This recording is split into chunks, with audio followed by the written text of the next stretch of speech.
Hi, Henry. Good morning. How are you? I'm good, thank you. Thank you for coming today. Henry, let's get a little bookkeeping out of the way, and could you please state your full name and the year you're born and where? My name is Henry Perry Vincent. I was born in Prescott, Arizona in 1955. Okay, thank you. So Henry, you're from Arizona, so your family's been in the Verde Valley and that area for quite a long time. Well, on the maternal side, my great-grandfather and great-grandmother homesteaded the Agua Fria below Arco Santi east of Sunset Point in 1874.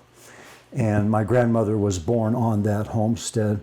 My grandmother, they moved to Phoenix in 1901 and sold the bar box and the ADOT brands to their son, Jones Perry. And they relocated to Phoenix in 1901, where my grandmother graduated from Phoenix Union High School and then from Tempe Normal School, which was the predecessor to Arizona State University. My grandmother graduated from Tempe Normal School in 1908, and she was the first editor of the State Press newspaper there. She also won the Harvard Medal in her senior year, in her final year at Tempe Normal School. Her first job in the Arizona school system was teaching in Jerome Junction at the one-room school, which is in Chino Valley today, Road 4 North. On my paternal side, my granddad came to Winslow with my great-grandmother. She had lost her husband, and they came from Kansas to Winslow, where the railroad had come through earlier in 1897. And my dad was born in Winslow. My mother was born in Phoenix at the Deaconese Hospital, which is Good Sam today. And my mom and dad met after my mom's first marriage in 1951 in Winslow, Arizona. My dad was a patriarch in the automobile industry in Arizona. His first job after attending Woodbury Bookkeeping School, Business College in Los Angeles, was keeping books for Ralph Cake Chevrolet in Winslow. Before my birth, my dad and mom relocated to Prescott, where my dad was the office manager for Buco Chevrolet in Prescott. And from there, my dad was Don Sanderson's first office manager in 1955 when Sanderson opened up in Glendale, Arizona. I was born in Prescott and very shortly afterwards moved to Phoenix. My mom and dad bought the Ursul Garrison Ford dealership in Cottonwood in 1960, and we relocated from Phoenix to Cottonwood. In 61, my mom and dad bought the home on East Avenue that is Tracy Wiesel's home today. Oh, wow. And how old were you when you moved to Cottonwood? I was 5 when we moved to Cottonwood, and then in 1961 they bought the home up here. They had memories of trying to sleep at night in the Arizona heat, where in the olden days the screen porches served as primitive evaporative cooling environments where they would hang wet sheets over the screen porches and then hope that the breeze would cool the room down a bit. So Dad, after having been in Guam in World War II, and Mom both had desire to get up out of the heat of the valley floor, and so they bought a home here in 1961, remodeled it, and then we moved in 62 when I was 7. Can I interrupt for a second Please. and ask you a question? I would imagine 1961, the mine having closed at that time, that job opportunities for your parents were not abundant, or? Well, they were professionals. My dad had a CPA certificate, and he bought the car dealership, leveraging everything he had to get into it. And in Cottonwood? In Cottonwood, yes. And they ran it out of Old Town Cottonwood until 1971, when they built the facility out on the bypass road that's next to the Walgreens today. My mom was a first grade teacher in Arizona.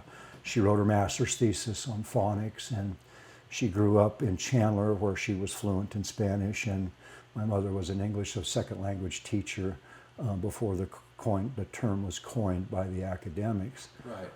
My mom taught many of the Clarkdale first graders from 1960 until her untimely passing in 1973 how to read.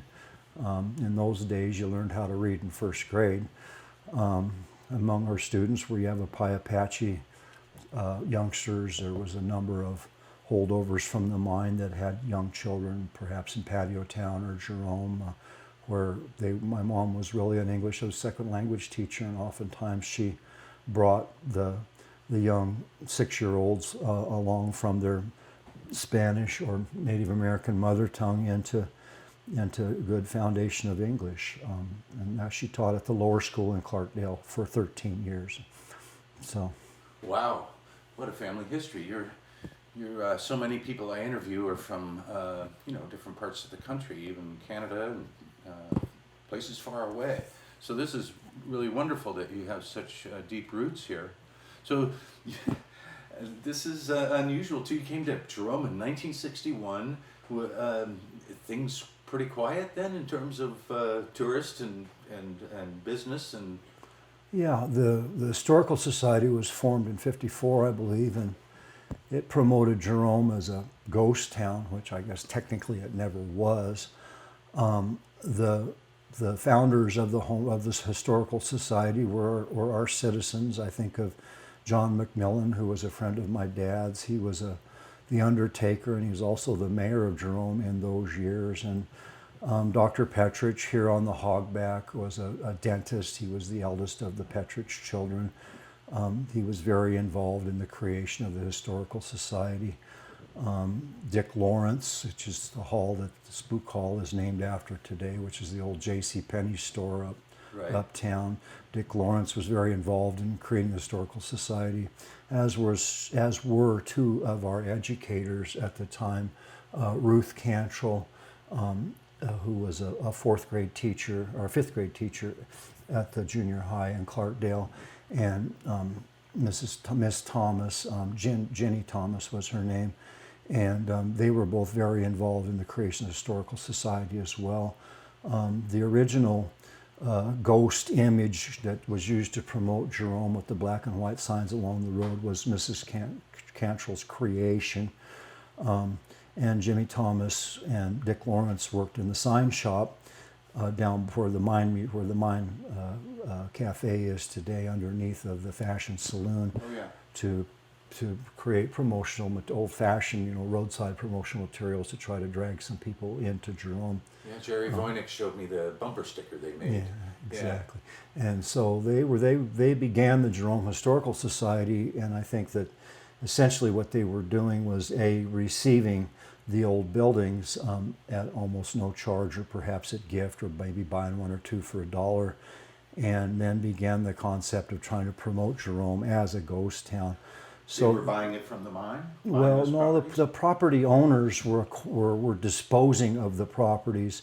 The reason that there are so many buildings in Jerome that had roofs and later came down, had no roofs and later came down, is that if you tore the roof off the structure, and this would be the case for the Little Daisy Hotel or the Bartlett, then you didn't owe property taxes on the structure. You only paid property taxes on the real property underneath of it. So the mines closed in '53, and decommissioning commences, and much of the infrastructure leaves town on the rail. And my understanding was that they hauled enough ore to Clarkdale to continue smelting operations for another year or two, and at that point, full decommissioning. So it would seem that by about 1955, Jerome had been, never abandoned by Phelps Dodge, but, active operations were no longer ongoing. So my parents thought of buying a home over here in 1954, when Dad was working for Buco Chevrolet in Prescott. And they passed on that idea, but then in 1961, having relocated to Cottonwood, they bought a home up here. So the town was eerily quiet in the evening. The passing of the Continental Trailways was probably the last vehicle to come through town around 8 o'clock at night. The shift change whistle had stopped, but we still had the noon whistle. and the 9 o'clock whistle, which was the curfew for the kids to be off of the street, going back into the mining days. And the old remnants of the miners who remained were very kind to the children, and there were very, very few of us, and so we all, hung out and bonded. I think of Nick Ladich here on East Avenue, who was a first-class pitcher with, on the underhand, a fast pitch competition that they would have over in Prescott. He lives right above you here where Therese is today. I think of Dr. Joe, for example, very kind to the youngsters in town. On and on. I think of Mr. Monsibias, who lived on Verde Avenue, and he lost a couple of toes in a mining cage that was coming down the shaft, and became a boxing coach, and he was also a shoe person, whatever you call that. Cobbler. A cobbler, and his sons today continue his coaching tradition, although they coach in basketball and other sports in Camp Verde and down in the valley. Monsibias, who else? I think of Robert Sandoval. His dad they lived over on UVX Road, or really the corner of UVX and Diaz, and his dad was killed, or I guess died of a heart attack, I believe, in the 50s, and Mom was left with a large Catholic family, and so I think of Robert or Mikey Sandoval that were very, very kind to me, even though I was quite a few years older than them. Nick Ladich's brother, George Ladich, went from Clarkdale to the smelter in Ajo. There was a number of families that were relocated by PD from Clarkdale to the new smelter at Ajo around 1954, and there was so many Clarkdale families that moved from Clarkdale to Ajo that there is a small enclave in Ajo known as Little Clarkdale today. I see. So George would come from Ajo and come to visit his mother, and would also tell stories. I think of Alfredo Gutierrez, his father, who was George Gutierrez, and he lived on Juarez, and he had a couple of mules that he would take uptown and use as photo props and try to pick up a few nickels or dimes to help feed the mules and himself. I have very fond memories of Francisco and Petra Lomeli. Francisco was a judge in Mexico, I believe in Sonora. I believe that he fled the Mexican Revolution around 1918 or 1919. He came to Jerome, where he was a Mexican grocer for many years, and I believe he had 2 different grocery stores, one on Juarez Street, and then also the Jerome Market today is where I knew Francisco and Petra. Petra was his wife, large-boned lady that we would call India. She was of Indian descent, and their nephew, David, David's father died in Nogales in 1967, and he came. David's mother had to farm out her children to relatives because she couldn't afford them, and so David came to Jerome, and he and I became close friends, and so I would hang out at above the Jerome Market, above Francisco and Petra's place, and we would play cards, and they were very gracious with me and helping me learn how to speak the Spanish language, which is a skill that I've used all of my life. When I graduated from university, I had a minor in Spanish, in part because of the skills that I learned from Francisco and Petra. Francisco and Petra were very colorful characters. He had a stack of coins on his large wooden desk in his room, and it was all denominations and all mintings of U.S. coins, probably throughout from 1900 forward, even older, I'm sure, and he knew their values. Some of his stacks of coins were this high, and he knew the value of every one of those coins. He studied the coin books and what have you. My guess is when the mine left, his customers were the Mexican-American community that were very important to Jerome in many ways. I grew up with the descendants of those miners and those immigrants. but that was the community that Francisco served. And so my guess is that when the mine folded up, he swallowed a tremendous amount of bills that he had taken on credit. I know Joe Selna, who was the Italian grocer here, his family was originally in the grocery business, told my neighbor Thelma Farrell that he wished that Thelma and her husband Frank would go and buy the house that they had above me on 3rd Street, because he couldn't take another grocery bill for a house in Jerome. This would have been in about 1955 or so. Oh my goodness. So Francisco and Petra swallowed a number of grocery bills, and they were just wonderful people. I know that there were some hermits that lived, out on what was back then called the narrow gauge. The narrow gauge was the railroad that came into town, originally built in about 1892 or 1893 by Mr. Clark, the owner of the mine, and it serviced Jerome until Clarkdale came online, and the standard gauge railroad was brought into Clarkdale and then up to Jerome, at which time the narrow gauge was abandoned. So when I was a kid, the deer hunters would get big-eyed about the big bucks out on what they called the narrow gauge, which we call Perkinsville Road today.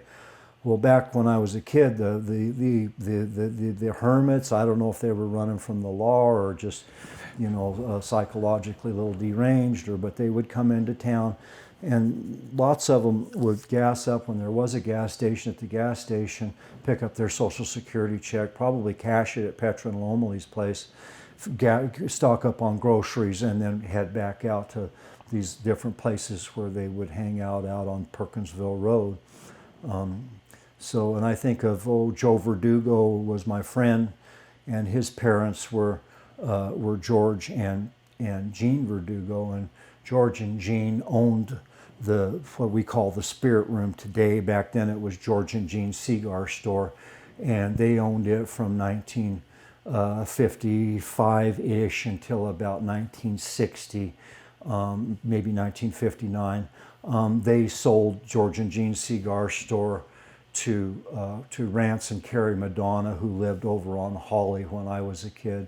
The Madonnas were very nice folks, and also another example of how cool it was to grow up here when all of the old timers were just so, I guess, glad to see a few young kids show up like we are today when we get some new kids on Verde Street playing, but also just so kind to you, and would really take the time to try to impart some of Jerome's history, what the time was like with shift change, or the mines were going, or the ball fields were full uptown when the softball game came to Jerome, the swimming pools, they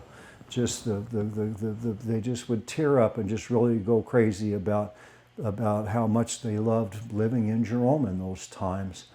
I go back to Francisco if I could. When I was a kid, I remember Sabino Gonzalez, and Sabino was the gentleman who constructed the church on UVX Road, the Powder Box Church. And my understanding of the story is that the Mexican American community that were not Catholic, which is probably a rare slice of the community, were not welcome at the regular Methodist church that's on Main Street today at the end of Verde, and so they, put together this group of Mexican American Methodists and purchased the property where the Mexicans in those days was known as the Mexican Methodist Church. Well, Mr. Gonzalez lived at the bottom of the gulch next to where Lou and Mimi live today. When I was a kid, that was Mr. Finley and his family, and his daughters were Robin and Darlene. And so when I was a kid, Mr. Gonzalez lived right next door, and I remember him as being just a very gracious gentleman. By then, the Mexican American parish at the Powder Box Church had ceased. In the Powder Box Church today, there's a copy of a request that was sent to the City Council asking for an easement to continue Holly Street around to get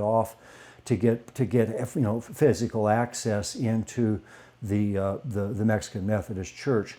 course, if you think of it, that was right on the periphery of Mexican Town. Mexican Town kind of ended at the ditch. I mean, it went kind of from UVX Road, around down to the Douglas Mansion Road, as we called it when we were kids, and then that was the Mexican enclave in Jerome.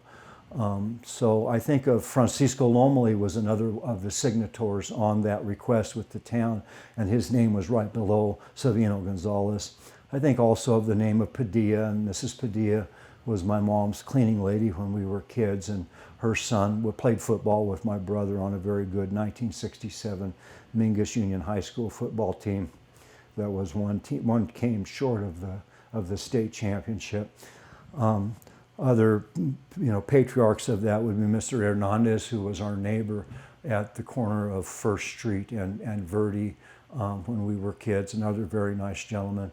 So, Francisco was good to his Mexican-American community, a fun guy. I can see him with a cigarette hanging out of his mouth, and he and his bride would tease and just have a great time. So I guess from there I would maybe segue over to the House of Joy. John and Mary Dempsey came to Jerome in 1967, maybe 1968. John was a Union sous chef in San Francisco, and Mary had a degree in fine art from, I believe, the University of Wisconsin when they came. John, to pay the bills, did pizzas at the Red Devil on McDowell Road in Phoenix, and slept in the flop house downtown to get a few bucks in the bank. And then he was the first chef at the Oak Creek Owl in Sedona, probably about 1968. The Oak Creek Owl was kind of the standard of fine dining in Sedona and maybe northern Arizona. And the original menu at the Oak Creek Owl was John's. John and Mary partnered with Earl and Betty Bell in about 1968 to purchase the property that is the House of Joy today. The partnership didn't last long. They entered into an agreement for the Bells to graciously help John and Mary own the property themselves. In 1969, his concept of the House of Joy came online, and he ran it until a second, third, or fourth bicycle wreck that I think the last one was a femur maybe or a hip, and he couldn't cook anymore. So around Y2K he folded it up. So he ran it from 69 all the way until about Y2K. His menu was not light fare. It was old-fashioned, really good food. He would arrive in the morning about 5 o'clock, 4 o'clock. He was always very much an early bird, and he would bake each day's delicious loaves. And as they were cooling, he'd be prepping the soup stock for that night and building the soup. The rest of the morning would go at prepping the rest of the ingredients. Usually it was twice-baked potatoes, wash the salad, make the salad dressings, and prep the rest of his sauces for that evening. And then at 5 o'clock they would show up, and Mary would walk in dressed to the nines and looking like $1 million, and she and their longtime associate Sue Small, who is still in Jerome today, would give very good service. And so the dinner would start out with John's bread and a big ton of muffins, a big ton of butter, and behind that came the salad with some muffins, and then the muffins were just absolutely to die for. I can remember when I was washing dishes there that Mary would holler at him that the muffins were getting low, and he would just dump the ingredients rapid fire, check and see what kind of fruit he had in gallon cans down below, and dump the ingredients rapid fire into the bowl. And while he's watching his main courses that are on the fire and what have you, throw about 3 or 4 pans of muffins into his ovens and right straight back to the main courses. So after the muffins I think soup came first, followed by the muffins, followed by the salad. And if you weren't full by then the main courses were Rocky Point blue shrimp tempura, ginormous old-fashioned Rocky Point blue shrimp, crab imperial, stuffed hen, cordon bleu, veal scallopini, just really world-class, incredible dishes. And I worked for John for 2 years as a kid, and he and I became lifelong friends. Yeah, I had wanted to talk to him, Henry, and I was just in the process of getting that together when he passed. So I really regret that. So I mentioned John and Mary, because I think that their contributions to, helping the town to continue at times when I think many prognosticated that the town would die. Also, I segued from Francisco and Petra Lomeli to John because they were literally nearly lifelong friends. John and Francisco and Petra were extremely close. I can still see Petra and John, conversing rapid fire in real good Spanish, and just he was very, very fluent. His mother was Mexican or of Mexican descent, and his father was an Irishman, and he said that he was spick and Mick.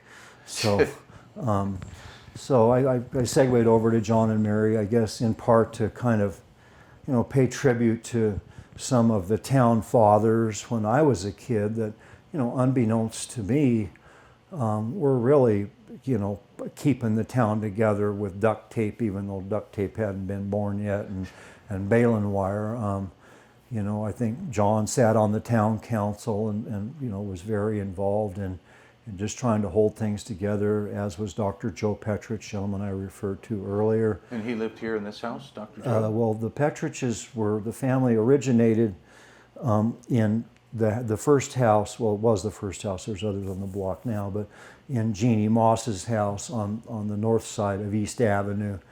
And the granddad, I don't know his name, had, and I'm not that familiar because his children were my parents' ages. My parents were both born in 1924. And so, but I believe that all of Mr. Petrich's children, I realized the other day in talking to one of his descendants, were not college educated. The exception was Matt. I believe that the Jasper was an oceanographer. He had two dentists. Dr. Joe was the oldest. Dr. Ray was the baby. They were both dentists. And this house, I believe, was owned by Jasper. When I was a kid, Matt and Eva Petrich, Eva is a Lindner, I believe, and I'm almost positive. And Matt and Eva owned this. And Matt was the manager at the J.C. Penney store uptown. And when the mine folded up here, he went on to Silver City, New Mexico. And so they returned here from Silver City, New Mexico, and in 1959 they built the 1012 in Clarkdale. And I think I would certainly put Matt and Eva as another couple of our townsfolk that really helped to hold things together in Jerome in that odd period of the 60s. So I think that this home was not owned by Matt and Eva, but they lived in it. And my brother is 1967, and he attended law school with Matt and Eva's son, who's Rob Petrich over in Prescott today, respected lawyer in my opinion. Right. And that's who I bought the house from. And Matt and Eva, they ran the 1012, and Matt would go in and open the thing up, I guess at 10 o'clock in the morning, or I guess Eva would. And then around 5 o'clock, they'd switch off and Matt would take over. And so they ran it with no labor and were therefore able to scrape a living out of the place. It was sure a favorite of my grandmother's when she moved up here from San Manuel and drove my dad crazy. So, So other names that I would think of that help keep our community together in that very lean time. I've already mentioned John McMillan, who was the undertaker and very important to the town. Dick Lawrence.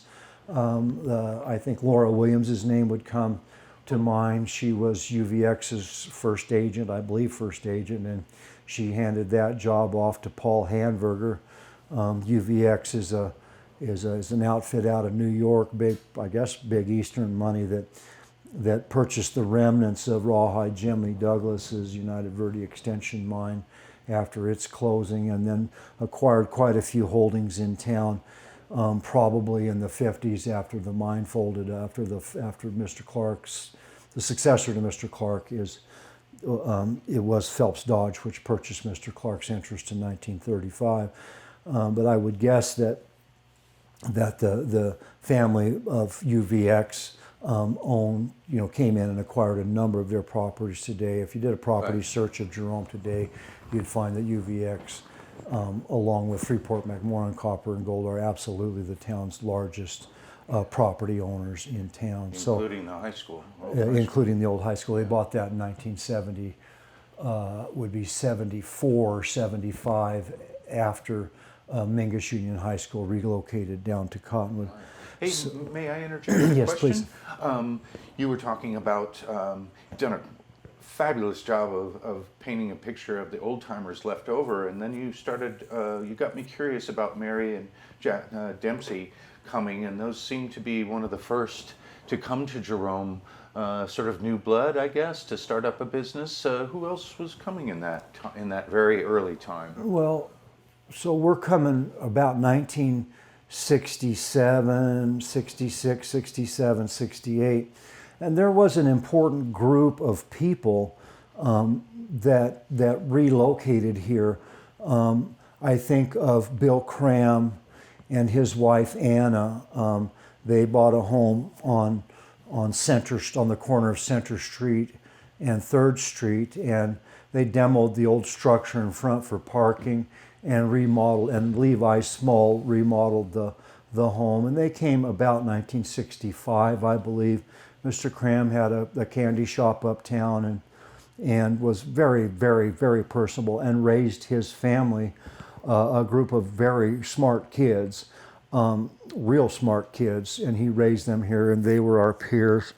Zella Davis and her husband Charlie. Charlie was a professional. I'm not sure, what his background was, but they purchased the house up on top on the way out of town that Mike Higginson has today. Right.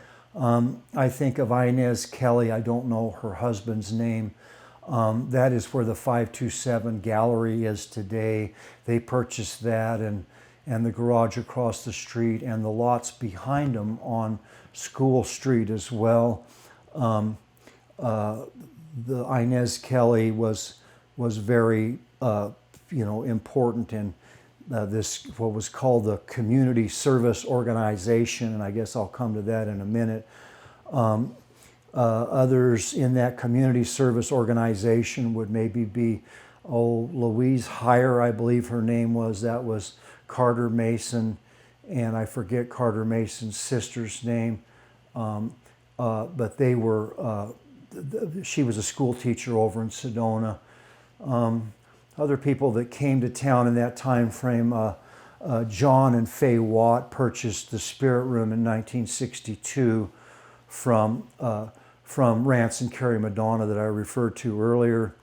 So they had an interest in holding the town together. Those folks, along with some of the names that I mentioned on the original creators of the Jerome Historical Society, were all fairly active in trying to hold Jerome together. My recollection and impression is that Phelps Dodge was a good partner, be it water line repair or maybe some dough going into the city's coffers, which were very, very meager.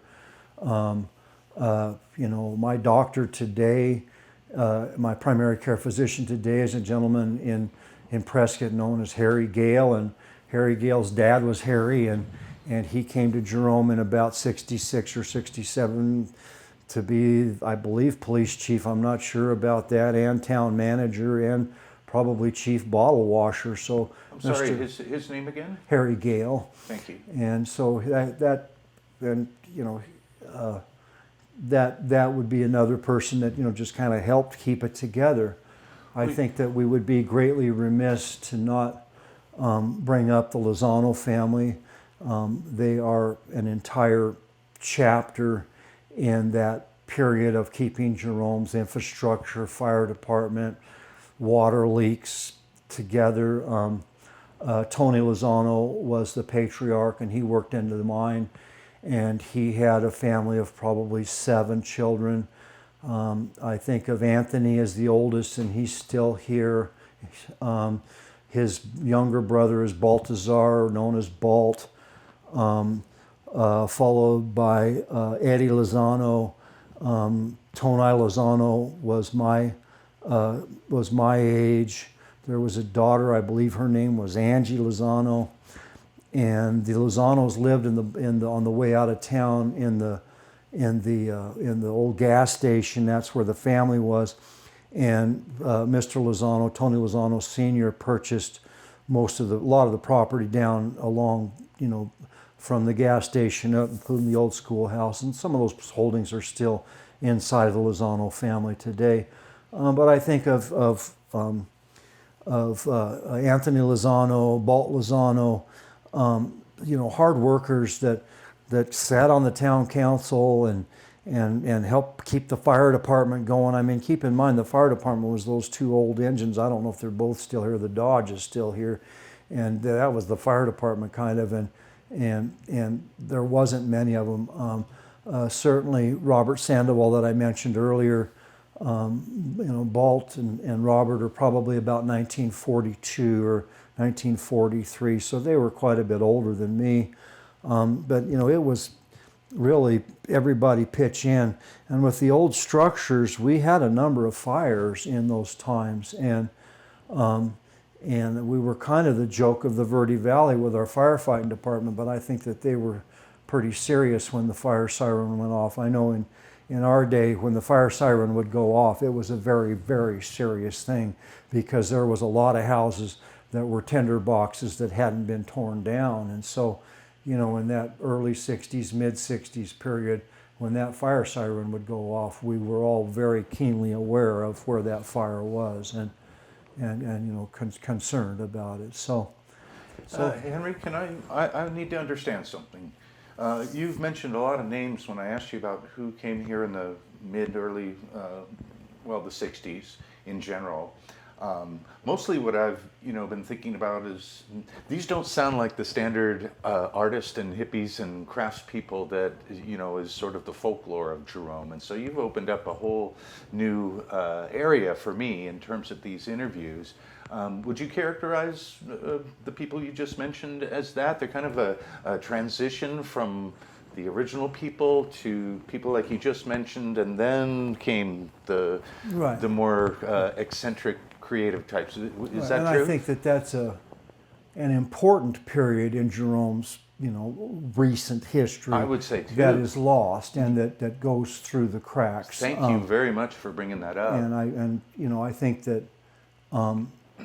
to me, Jerome is a place with ancient rocks that date to 1.6 billion, and the ancient civilizations visited here and came here. I think it was sacred to the Yavapai Apaches. It was visited by the Spaniards by 1540 or 1550. And I think, my opinion, of the hippies and the manifestation of the hippies and the perception of the remnants of the hippies today is that they don't, they seem to wish to, and I'm editorializing here, they seem to wish to personify, Jerome as it is today as their creation. And my opinion is that, I think one of my mottos is that Jerome changes you, you don't change Jerome. And so I guess I would take the time to segue from the other family that comes to mind in that kind of hold it together 60s period are the Hyers, I'm not sure, but he and his wife restored the Central Hotel, and that name is in the archives. Those folks, also Ernest Beach Smith, who was an artist down on the Hampshire where Andy and Spring Peterson live today, next to Jerry Voynich. Those folks, really helped to, as I say, kind of band-aid Jerome together. And so then from there, I guess I would segue using my memory of, there was in our water bill, there was a copy of an article, newspaper article from a newspaper somewhere, I believe in the Midwest, that said that, Jerome is a case study of the hippies are coming to town, and it's going to begin the road to Jerome's ruin. And so this is in the 1965, 1966 period when the hippies, first started coming to town. And when they came to town, they were not greeted with open arms. The old timers that I referred to, I want to go backwards to one group of old timers real quick, and that is Savino Gonzalez, and building the church, but he was also very close to Santos Contreras and her sister, which will come to me, but they were known as the Tamale Ladies. And right. The Tamale Ladies were very, very close to Francisco and Petra Lomeli. There were times that I'd stop in to get a soda pop or a piece of candy at the market, and they would have their seats down behind the counter, and the two Tamale ladies would be sipping their Cometico with Petra while she's ringing up the cash register, So Santos Contreras and Gonzalez was the other lady's name. Her first name is escaping me. But anyway, the Tamale ladies were very important to that period in Jerome as well, because they would walk around town with their buckets of tamales on Saturday morning, and half the town ate their tamales. My mom would put a pot of beans on in the morning and maybe go to Prescott to see her mother, and along would come the tamale ladies, and I remember her leaving me money to get tamales for dinner that night. So I'm going to segue over to the hippies next, if that's okay. And having said, at the introduction to the hippies that, my opinion is that, you contribute to Jerome. You have a civic responsibility to help your neighbor, to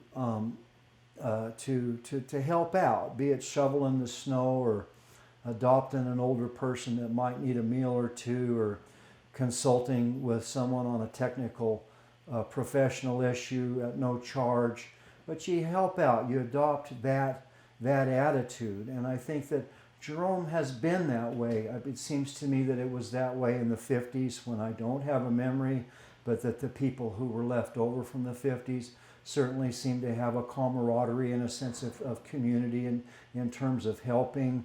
In the snowstorm of 67. Can I ask Please. a question? Sorry to interrupt.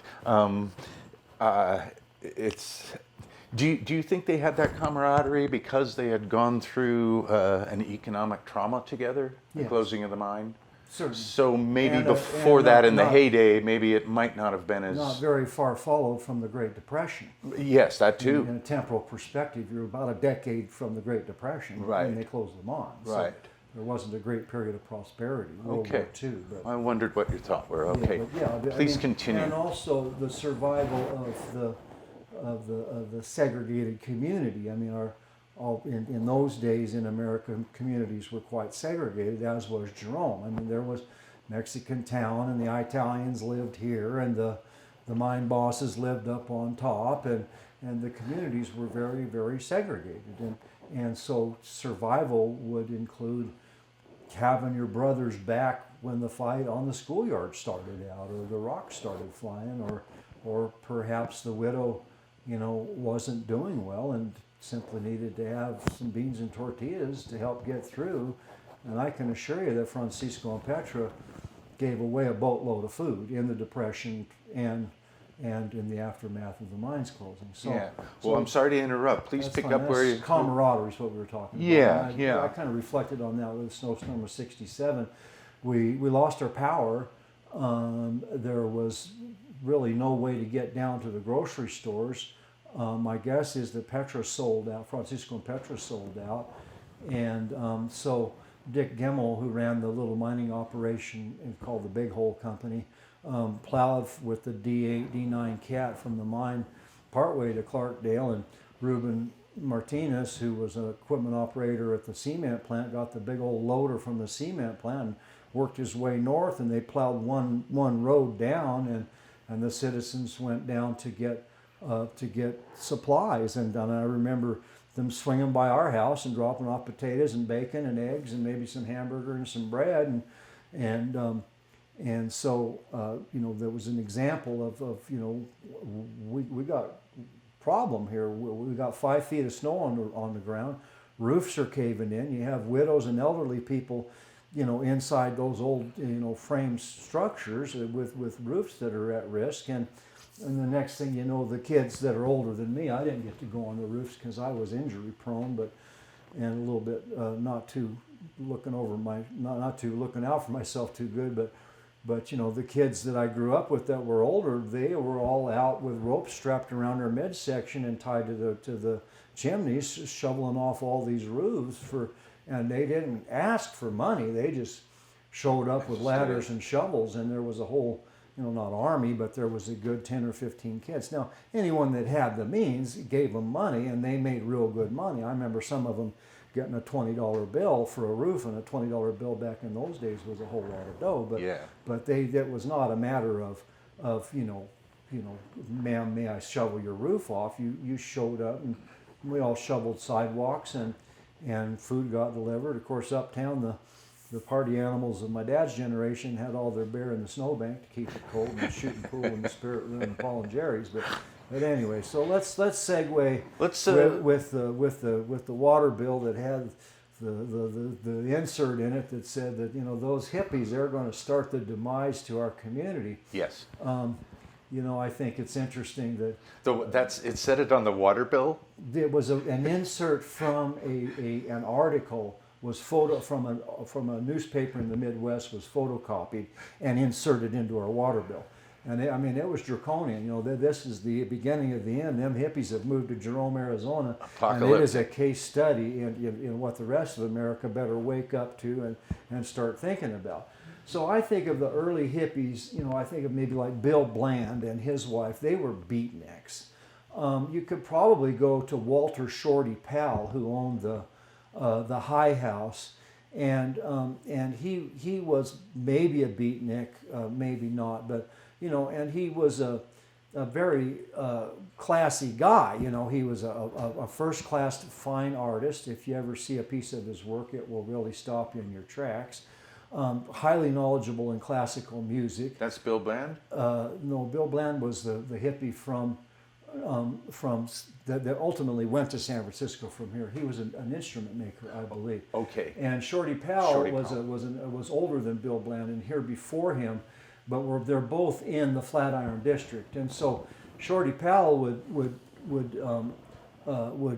they would just put loudspeakers off from his hi-fi system out in the street and sit out there and blast classical music and have a concert and sip cocktails, and I imagine John Dempsey would bring hors d'oeuvres out from the restaurant, and because like we said earlier in this interview, that the Continental Trailways bus was pretty much the last car coming through town and roll up the streets at that point. So the hippies come to town. I'm guessing what's the genesis of the hippies? 1964, 1965.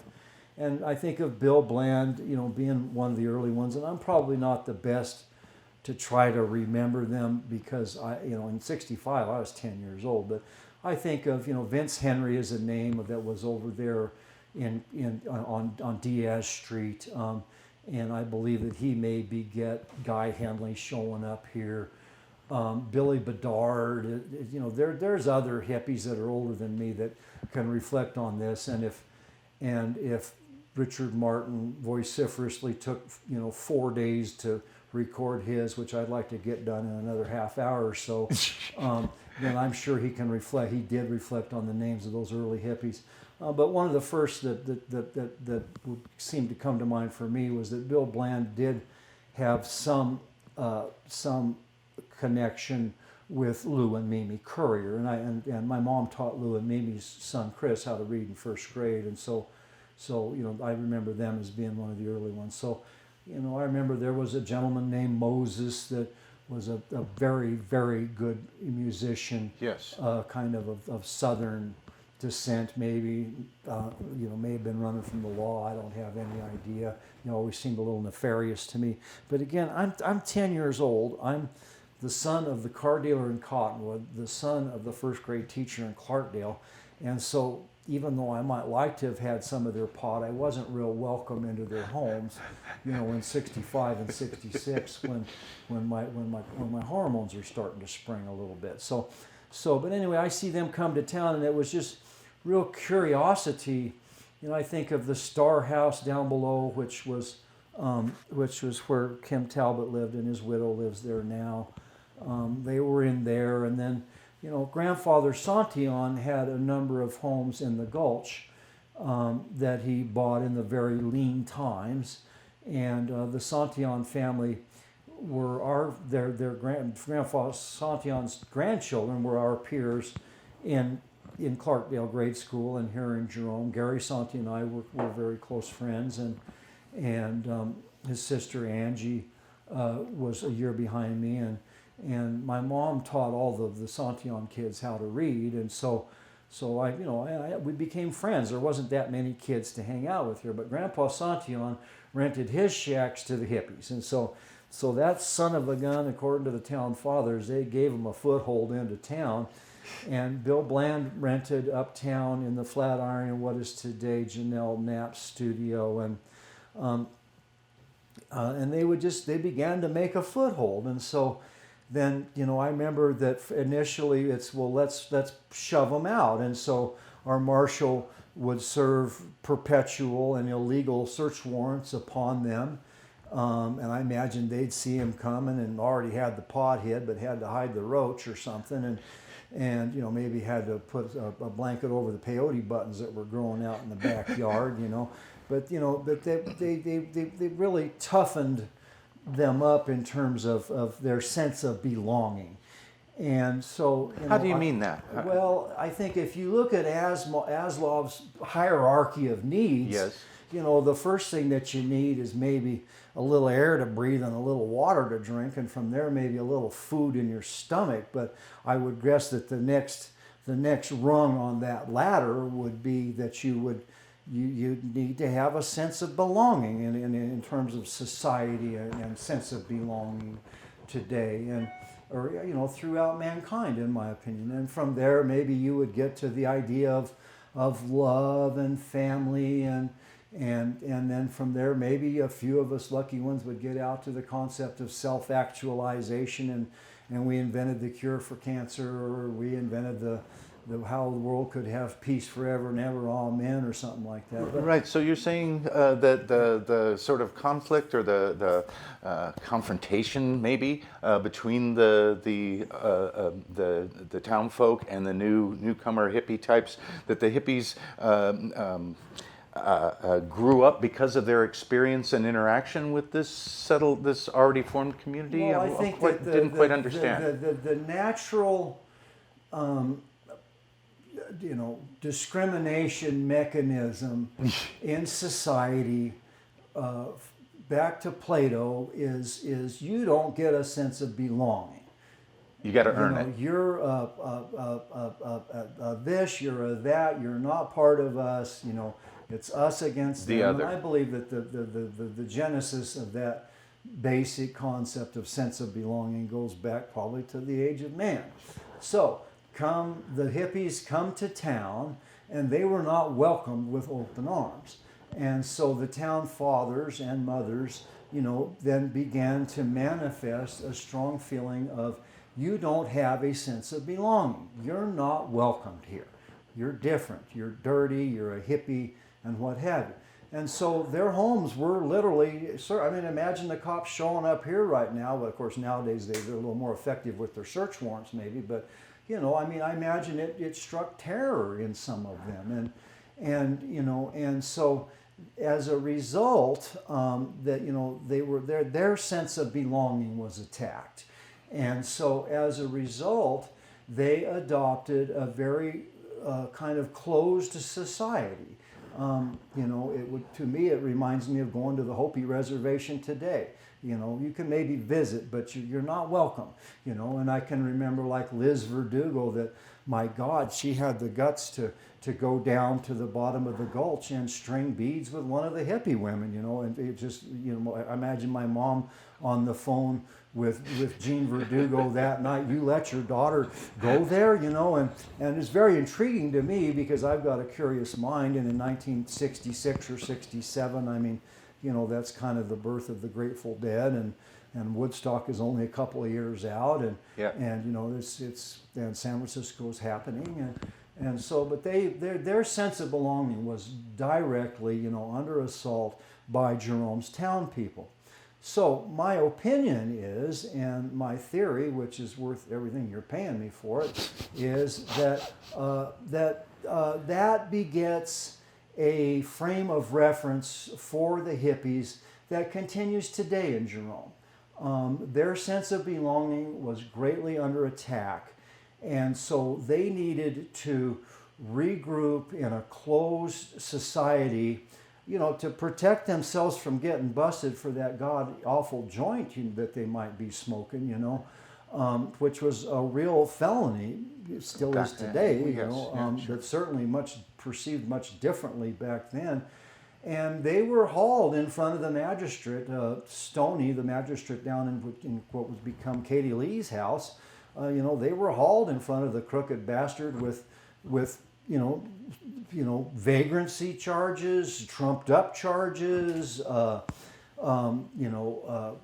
If they found a joint, God forbid, when they were going through your house, I imagine it was pretty serious. Probably the cuffs and everything else. And so that society then, and these are the people that you said earlier in this interview that you interviewed, and they have become, kind of last generation and becoming this generation's group of Jerome citizens.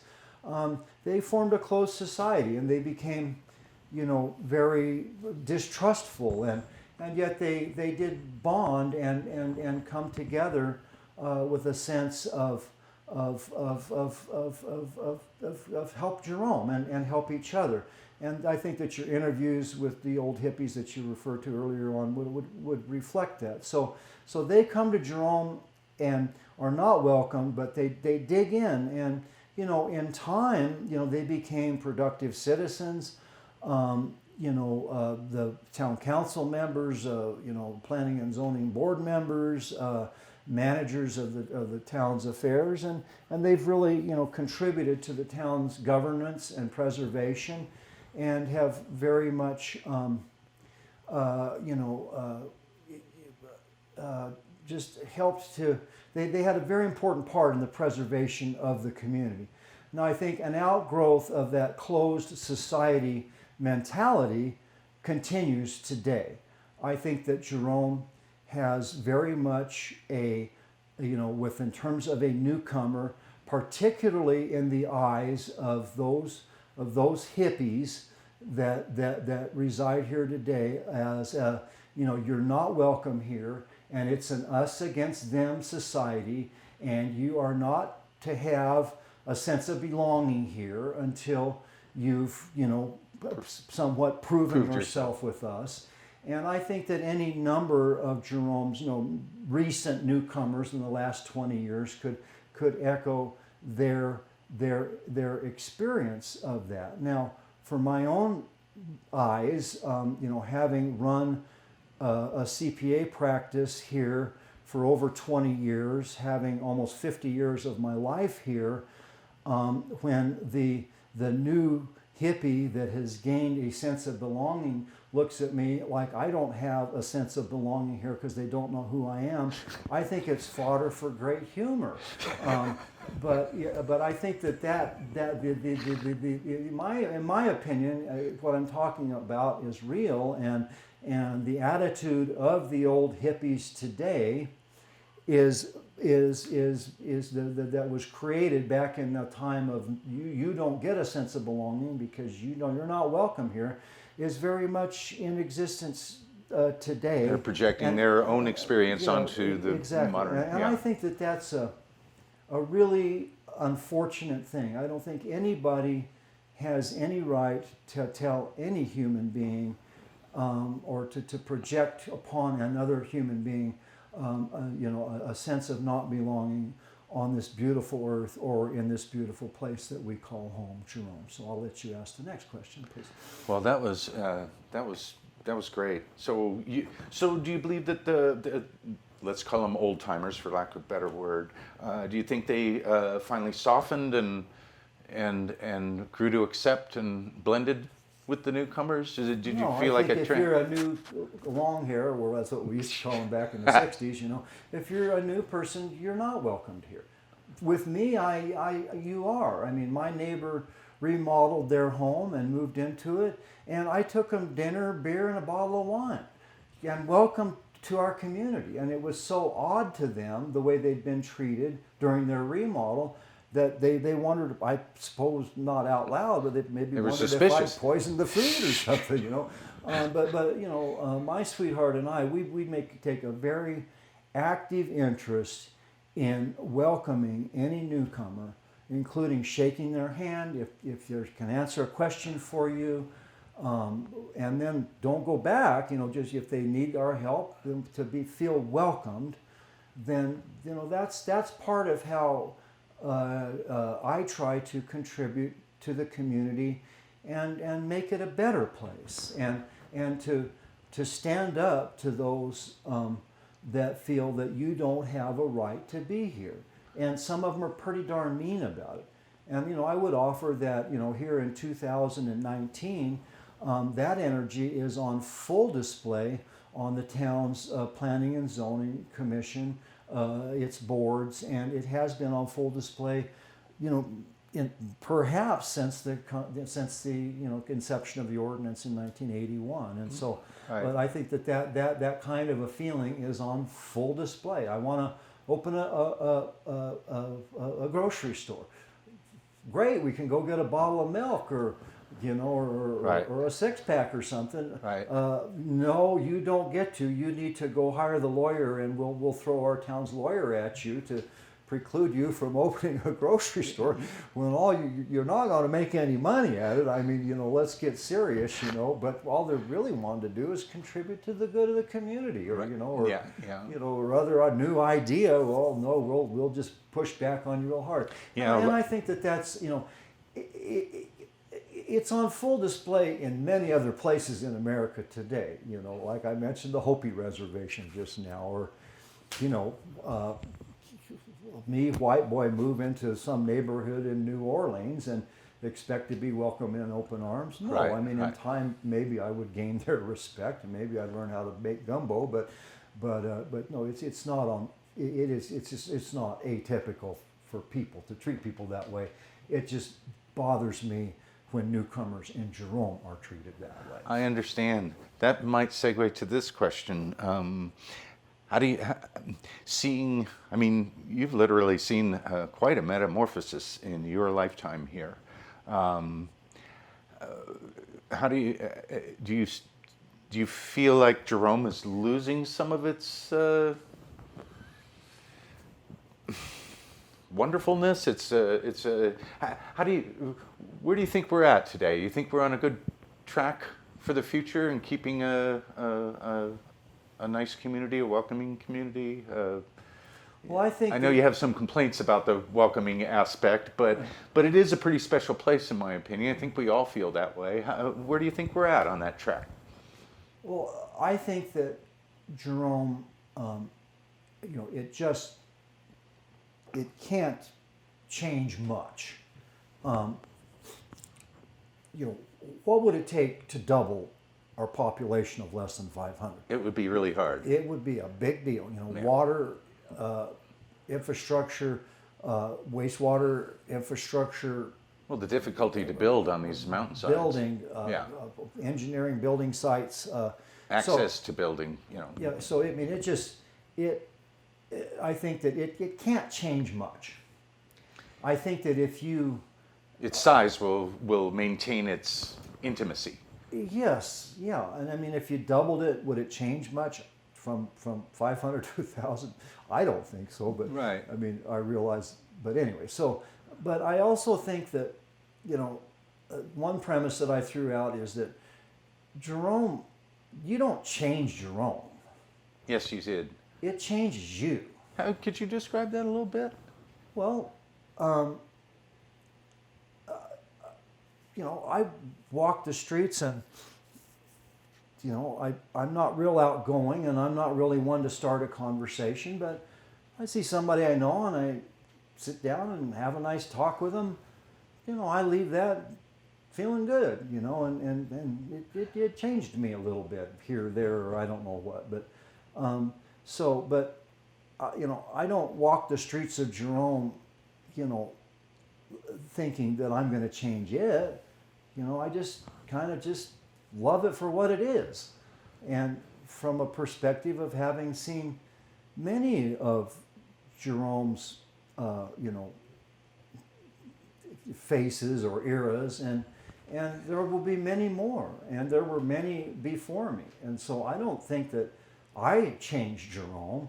I think that, I'll certainly open my heart and let it change me, but I don't want to try to change Jerome. And so, I think that back to your question, where are we today? Well, I think that it's unfortunate that we can't attract a broad base of the economic spectrum, because you got to have a few bucks just to get a house here, even to rent it, Yeah. And so, but I think that those that come, and there's many newcomers that have come within the last 5 years, decade, I view them as very capable, many brilliant people that bring a whole world of experience and just very, very, very capable of contributing to the good that this place is. And so, what do I think about it? I think that the evolution will always be ongoing. Change is a constant. And that, as the older hippies, fade somewhat, that newer people will begin to, bring their influence to the community. And I think that that's all just good.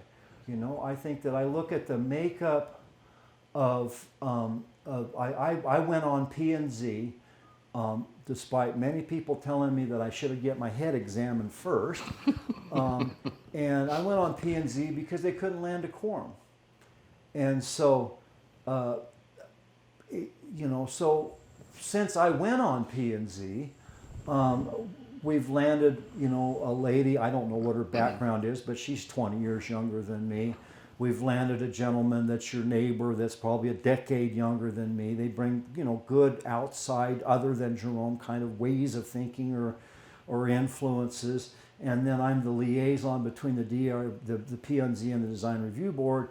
And since I went on Design Review Board, we've landed a youngster, I call him young, 35 years old there, no, probably 30 years old thereabouts, an old hippie, a person that is of a completely different political persuasion than me.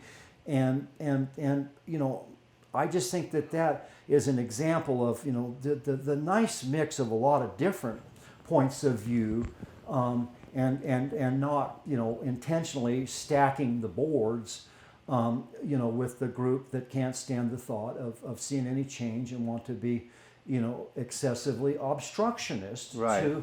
to the new people that come to town. Yeah, well, I certainly I commiserate with that, and I do get and agree with your sense of a constant evolution. Do you think, Jerome, with all these different influences, do you think has some sort of special incubator quality about it that? In other words, if you pictured it as an aquarium or a, it's kind of isolated from the rest of the state. It's a little island to me, and so I look at it that way as an incubator. And so we have all these different people, which you and I think both applaud. But do you think there's something special about the place that mixes them up in a certain way? Do you have any, I don't know, maybe spiritual perspective on this? Well, I think the one common element is that we all live here because it's a beautiful place.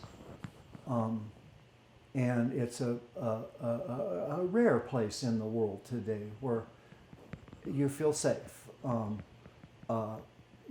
Sleep with your windows open, and we do share, a sense of, I guess those of us that have gone through the process of being accepted, we do share a sense of community in many, many, many aspects, and that's very special. I think in the apartment complex, I guess you've got a little sense of community that maybe you have a beer with your neighbor or something down in Phoenix or something, but I don't really view, modern cities as having much sense of community, and we have a tremendous sense of community. We have a tremendous heritage. Goodness gracious, just the mining history, the recent history. We have a tremendous climate. We have tremendous, beautiful, sweet water, and the temperature inversion. Creates beautiful breezes in the morning and the evening that are just second to none. And so, how can that not beget an environment of creativity and camaraderie and intellectual, creation and spiritual evolution, whether you, whatever, cloth you're cut from. My sweetheart and I, we get up every morning and we eat our breakfast and we just simply count our blessings that we live here, and when we take our walks in the evening, we count our blessings that this is such a beautiful place to live. And, I'll say that, I've seen, the kids that I grew up with, and then I've seen, their children, and now their children are having kids, and something that I say often, we were out to dinner the other night, and one of our local citizens had two of her daughters sitting at the table behind us because she didn't have care for them, and that was totally cool with us. And she said, "I'm sorry." I said, "No, we raise good kids here, and that's what it's about." And so I think that how can we not be very optimistic about Jerome's future, and I think that the ordinance and meaning the zoning ordinance, and the preservation of the community, it really served to preserve the community. And does it need to be revisited? I think it's constantly being revisited, but it really did a good job of preserving the community. And I think that those that you interview that were involved in authoring the ordinance in the early 1980s, it's done its job. I think that the community has beautiful historic significance, and it seems as though the new buildings, kind of fit.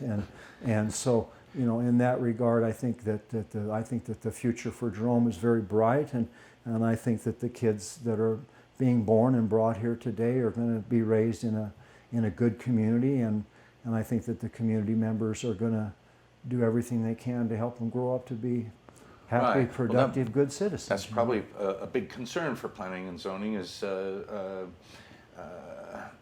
resisting the gentrification a bit so that we can have kids and families here. You know, I think it's a positive thing. I'd like to see that continue. Henry, I could talk to you for days. This has been absolutely wonderful, but you expressed earlier, a few minutes ago, that you wanted to finish up, and I know you're not feeling top-notch today. Would you like to go for a little longer? Do you want to? No, I'll take a few questions. I don't know how much time, how deep are we into this, a couple hours? Or? Probably an hour, 20 minutes. Okay, I'll take questions. And, Okay. And then Oh, cool. maybe, I don't know, I think I probably just said my concluding remarks. And, Yeah, okay. So, Well, yeah, once and again. you can pepper me with questions. Oh, awesome. Thank you. Well, let me regroup. Yeah, you can shut it down and then regroup. Did you have any other experience with town government other than planning and zoning that you've been doing recently? Well, I came before you just recently about my door, didn't I? Weren't you there for? Was it design review or planning and zoning? I'm not sure. Seemed like you were there. Well, I seem to remember. Well, I went on P&Z just a little better than a year ago. And that's your first That was my first foray into with town With government. a public accounting practice, you can't mix.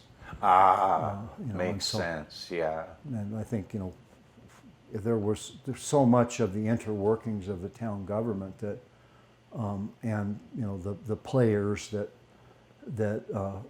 attempt to influence the P and Z and the zoning and the planning stuff, that I didn't even pay much attention to, because when you've got a public accounting practice, that's what you pay attention to. Right. And period. Yeah. I mean, that's And it's a fiduciary position, so you. Yeah, certainly. So then, I guess this is part of giving back. I'm sorry, look at my watch. I'm sorry, that's part of giving back. Yeah. That, I think I'm 64, and Yeah, me too. and at this point in my life, I feel that I've lived a good life. My belly's never gone hungry very often, and I want to give back. But I try to live that with my action. I don't want to sit on a board of directors. But I give back to this community, and ideally the way I'd like to do that is that people don't even know I'm doing it. But I give back a lot, and people don't know, and I don't want those accolades. I'm not Right. doing it for those accolades. Right. I'm doing it to make it a better place. Yeah. Well, I'm a little tired myself, so I'm going to ask you one final question. If you could put something I ask everybody at the end of the interview, if you could put a message in a bottle that people 50, 75 years from now in Jerome, in a nutshell, what might you say to them? I just hope that we would, leave it better than we found it, and I think we're doing that. And let's face it, any small community is going to have, especially that has so many creative, talented, bright citizens, is going to have a lot of different opinions. And Yes. but I would just say, let's just leave it better than we found it, and I think we're doing that. And so. Okay, Henry, thank you so much. Yes, Really, thank that you. was a very enjoyable interview for me. I hope it lived up to your expectations. Thank you. Thanks a lot. Bye.